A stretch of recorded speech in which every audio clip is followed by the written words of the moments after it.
Hay dos conceptos que son inseparables. Estos son el desarrollo político de la humanidad y su mismo desarrollo evolutivo. Porque uno depende necesariamente del otro. Es decir, no hay progreso en la humanidad si ésta no se hubiese agrupado políticamente.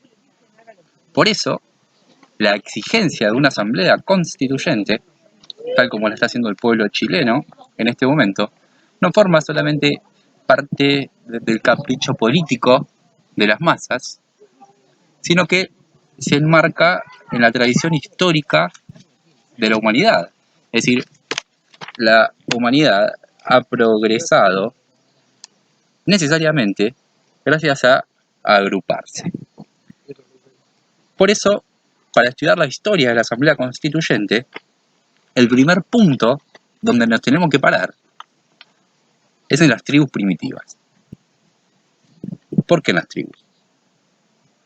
Porque solo el ser humano, es decir, atado a sus necesidades inmediatas, caminando en soledad por el mundo, alimentándose, no puede tener objetivos históricos a alcanzar.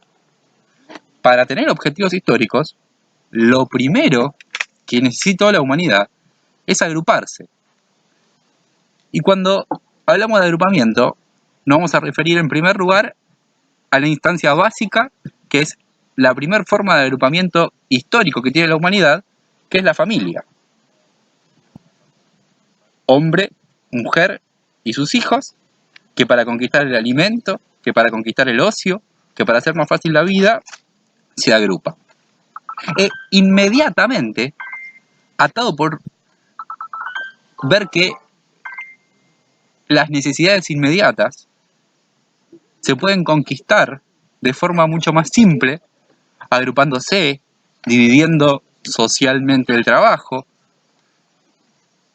trabajando de forma colectiva, nos vamos a encontrar en la historia de la humanidad con las tribus primitivas. ¿Qué son las tribus?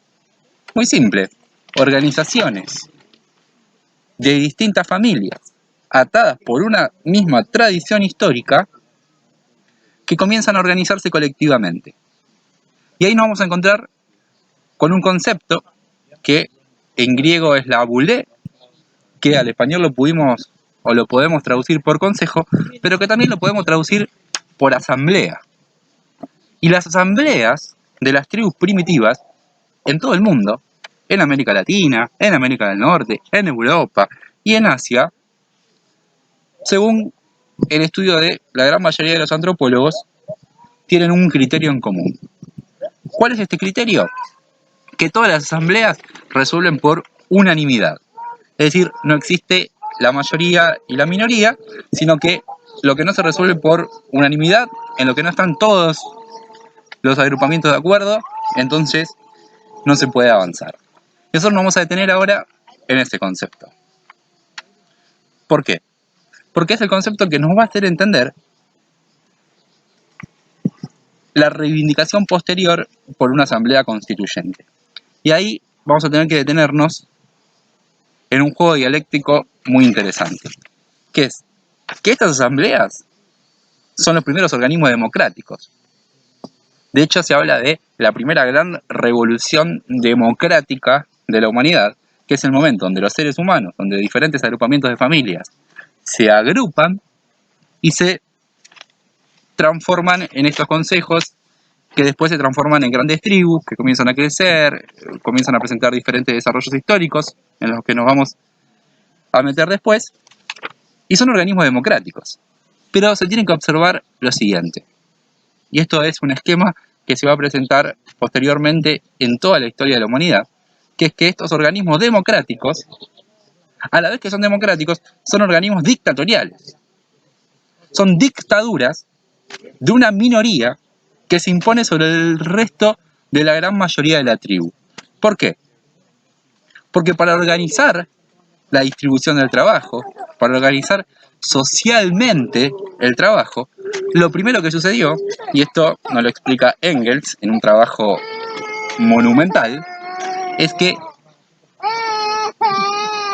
los adultos, y en particular los hombres son los que se apropian de los medios de producción, son los que se apropian del trabajo colectivo, son los que se apropian de la alimentación, son los que se apropian de los medios de producción, de los desarrollos tecnológicos, y supeditados por una asamblea que vota por unanimidad, comenzamos a ver que ya en las tribus primitivas nos encontramos con la primera división social, las primeras clases sociales, donde de un lado tenemos mujeres, niños y ancianos obligados a vivir de su trabajo, y del otro lado hombres que viven del excedente y de la riqueza producido por el trabajo común de la sociedad. Este es un concepto que va a estar presente en el resto de la historia de la humanidad, como decía, que es que toda democracia presenta en su interior la forma de la dictadura.